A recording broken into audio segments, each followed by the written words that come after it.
that direction. No one's really going to listen to you and you're not going to have the credibility. You need to be able to get in front of someone and get in front of a crowd of people and actually lead through action from the front. So one of the key strengths was him. He was the strength. So if we check out the SWOT, of the Romans versus Hannibal's, what we have here is a desperate will to survive.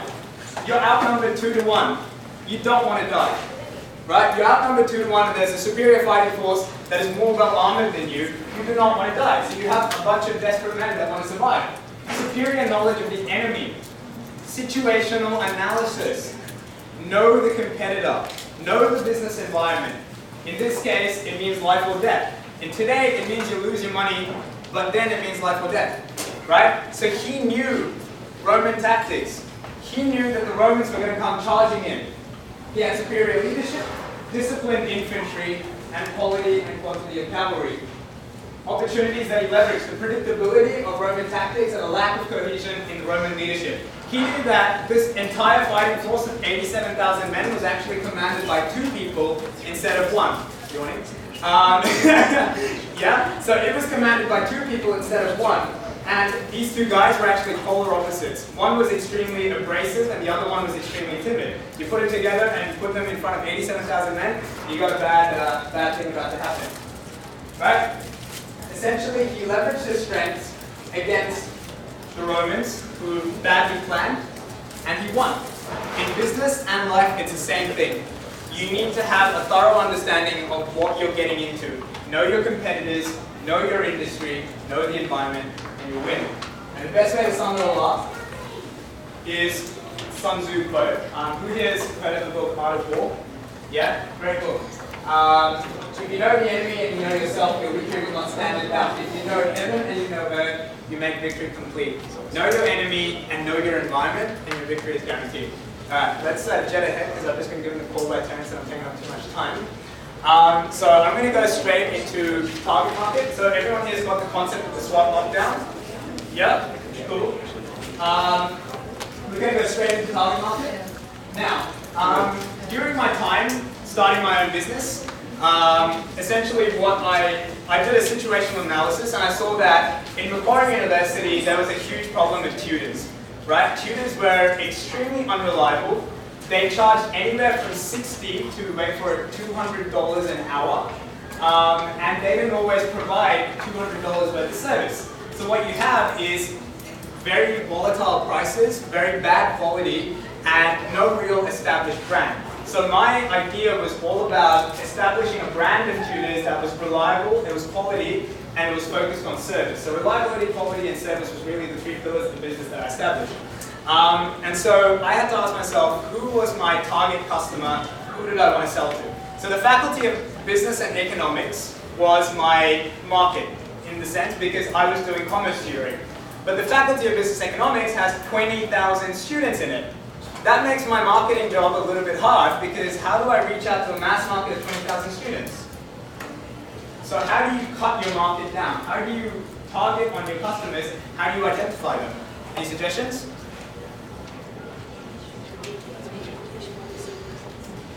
No?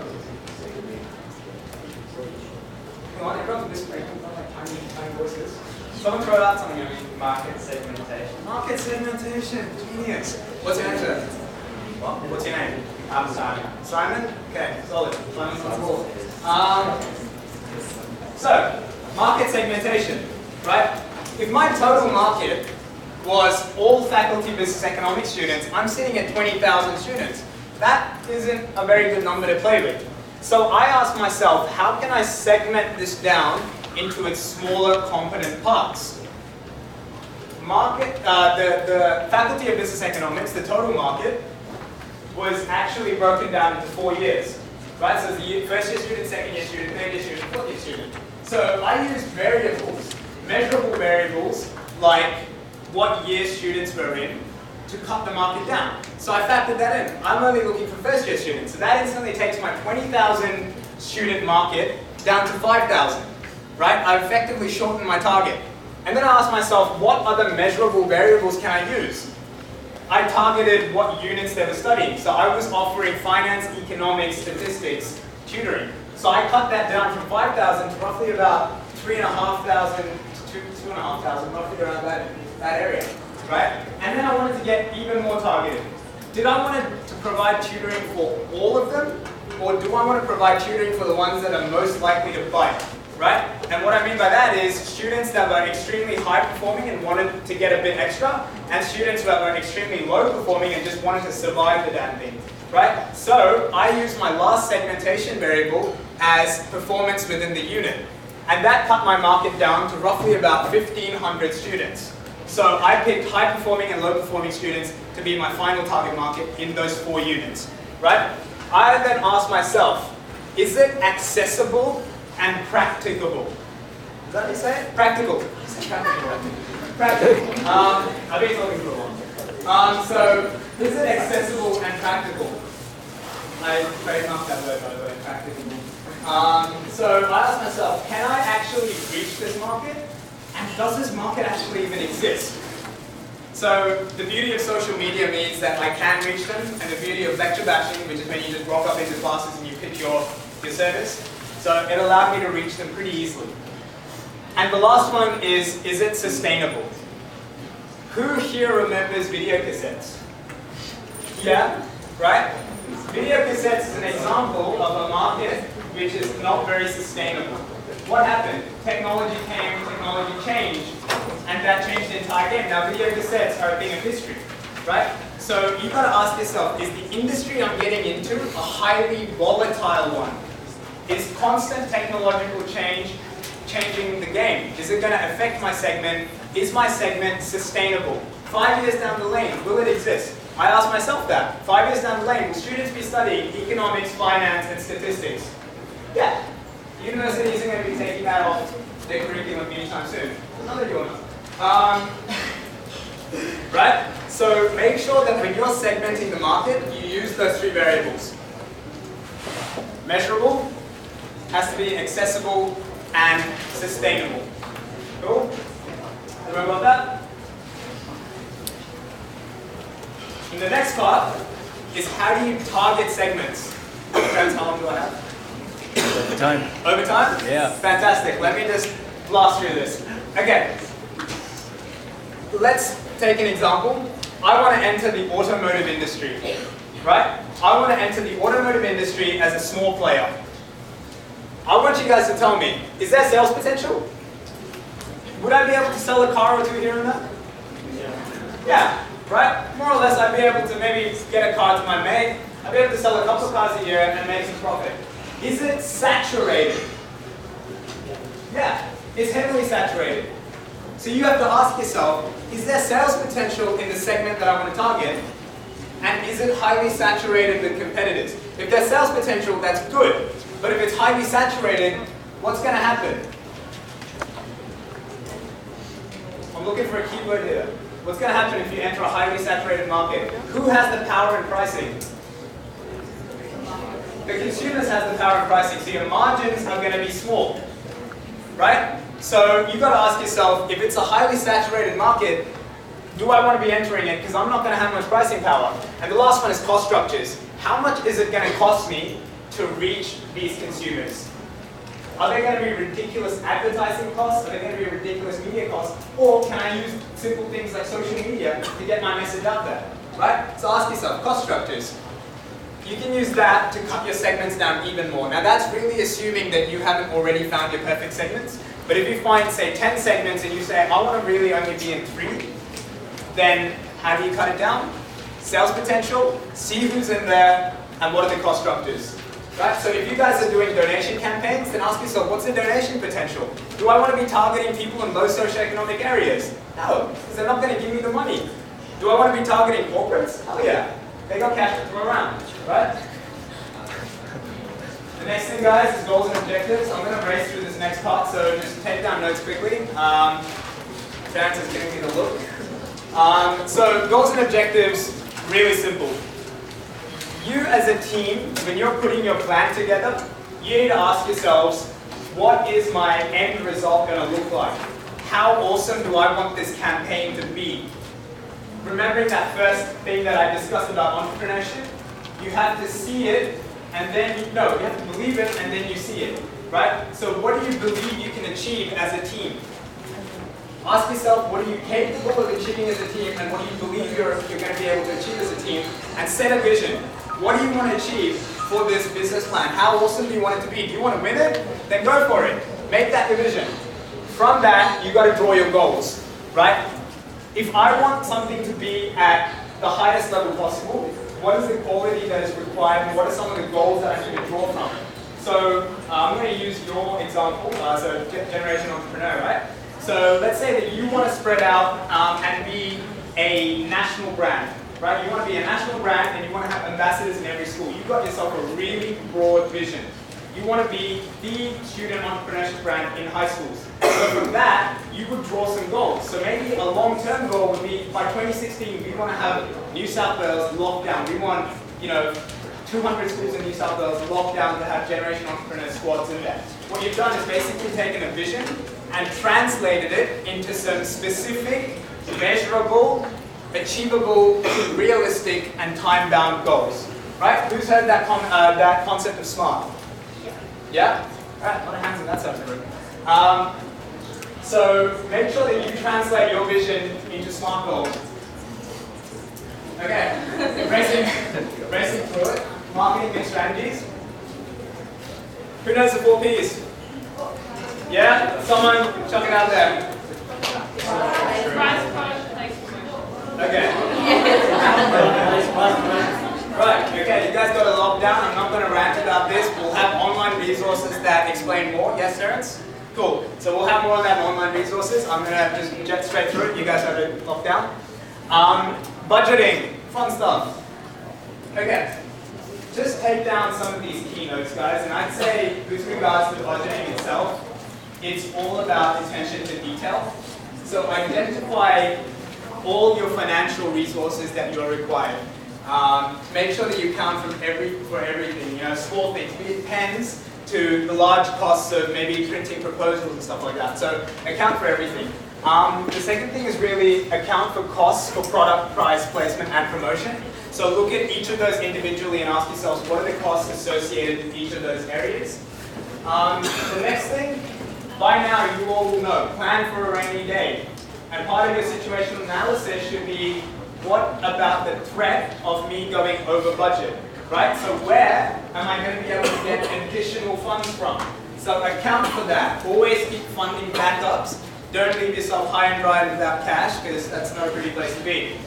And the last one in terms of budgeting is you don't want to be spending unnecessarily. So how can you be cost efficient? How can you, simple things like double printing, saving on printing costs. How can you recycle existing resources? And how can you leverage existing infrastructure around you? All right. And the last part, and this is, again, something that I recommend you guys to take notes on. It's pretty useful. Implementation and monitoring. I'll give you an example. The organization right now, Enactus, has 50 people in it. It's pushing 50 people. And I'm not able to be at all places all the time.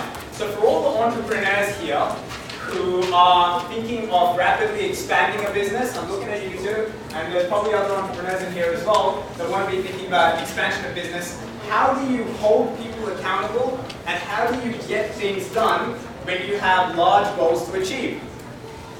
Right? So you've done your vision and your idea. You've done your planning. You've done your analysis. This is where the money is at. Right? So planning is analytical. Execution is organizational. Execution is about people and resources. Planning is about numbers and facts. Okay? So, let's go straight into the model. The slides will be up so you guys can review it later. The implementation model that we use within Enactus is this one over here. So every year, the executive committee, we get together and we ask ourselves, what is our vision? What is our vision going forward into the year? What is our vision for 2 years from now? Right? And from that, we draw our goals. Okay, guys, I know you're getting restless, so I'm almost done. Right? We got our vision, and from that, we draw our goals. much like how I used the example for Generation Entrepreneur, what you want to do is start off with that broad level picture. I like to think of it as the view from 30,000 feet. What does it look like from up top? Okay? And then you draw yourself your goals. These are your really big things you want to achieve. So your vision is your where. Where do I see myself? Your goals are your what. What do I need to do to get there? Okay? So if you've got any sort of really big initiative, or even if it's a small one, be structured in your approach, right? So start with the vision, which is the where. Go for the what. What do I need to get done to get that vision achieved? This is really crucial. This is the how, okay? Strategy, all strategy means is how. How am I going to make it happen? Most people have awesome visions, right? Most people say I have these great ideas, but they don't get past the ideas. If you want to go from idea to reality, you have to have this step. You need to turn your vision into actionable goals. You need to turn your goals into hows. How am I going to make these goals happen? Right? You guys, can I get a little bit quiet? And the last step is how do you take these hows and make them actions? The actions is really the who and the when. So basically what you've done is gone from the team perspective to the individual perspective. So how do you get accountability? You start with a vision, but you cascade it down to the individual. It's all about holding people accountable. So when you're getting this business plan done, you have to hold people accountable. The best way to highlight this is with an example, right? So let's say the what. The goal is the what, right? The goal is the what. You've already figured out your vision, so let's go straight into the goal. Let's say your goal is to attain a combined total of 20,000 in corporate sponsorships. If you're staring at that and trying to figure out how you're going to do it, and you don't have a linear approach to solving this problem, you're in trouble. So what you want to do is break it down using a few simple steps, right? And if you guys got some time, jot this down and research it. There's this great book called The Pyramid Principle, right? It's all about how do you take something really big and logically break it down. The idea is to have the pyramid principle. You start with the vision at the top and how do you go to the bottom, which is the actions, right? So using that pyramid principle, let's apply it. You got your goal, which is the what, right? And the hows is how you're going to achieve it. You guys going to get a bit, yeah? Cool, right? The how is how you're going to achieve it, okay? So let's say that you want to get 20,000 in corporate sponsorships, and how you're going to do it is you're going to select 3 corporate sponsors that have a history of supporting social initiatives. You've got a solid how already. The second one is going to be establishing connection through networking, right? You want to build solid networks. And the last one is you want to create credibility through written and online media. So you've got yourself some solid hows. The next part is how do you take these still very vague hows and turn it into something that you or Alex or whoever else can actually make in reality? How can you actually act on these things and create it, right? So let's take Andy, who's our hypothetical guy. We've got a team of 4 with Wayne, Jess, and Sam. And so Andy is responsible for researching 5 banking institutions that support community initiatives and select 3 potential partners by 25th of March. You've specifically identified what Andy is supposed to do. You know what Andy is going to get done and by when he's going to get it done. You've taken something that is a really high-level goal and turned it into something that is actionable. You're all going to be working in teams, and what you need to do is make sure that you're structured in your approach to solving these problems, right? Otherwise, everything is going to fall apart. So make sure that you don't just stop at I want to win this business competition, right? Don't stop there. Ask yourselves, what do I need to do to win the business competition? Identify the what's. Then ask yourselves, how am I actually going to get this done? And who is going to do what and by when to make this happen, right? So we'll put more details up about this in terms of online resources so you guys can access stuff on how to tackle large problems. But pretty much that's me, guys. I'll skip the rest. We'll put everything else up. There's no real content there. So I hope everything's been useful so far. It's been a pleasure to present to, and I see you guys the rest of us. So I'm going to shut up and hope you enjoyed it.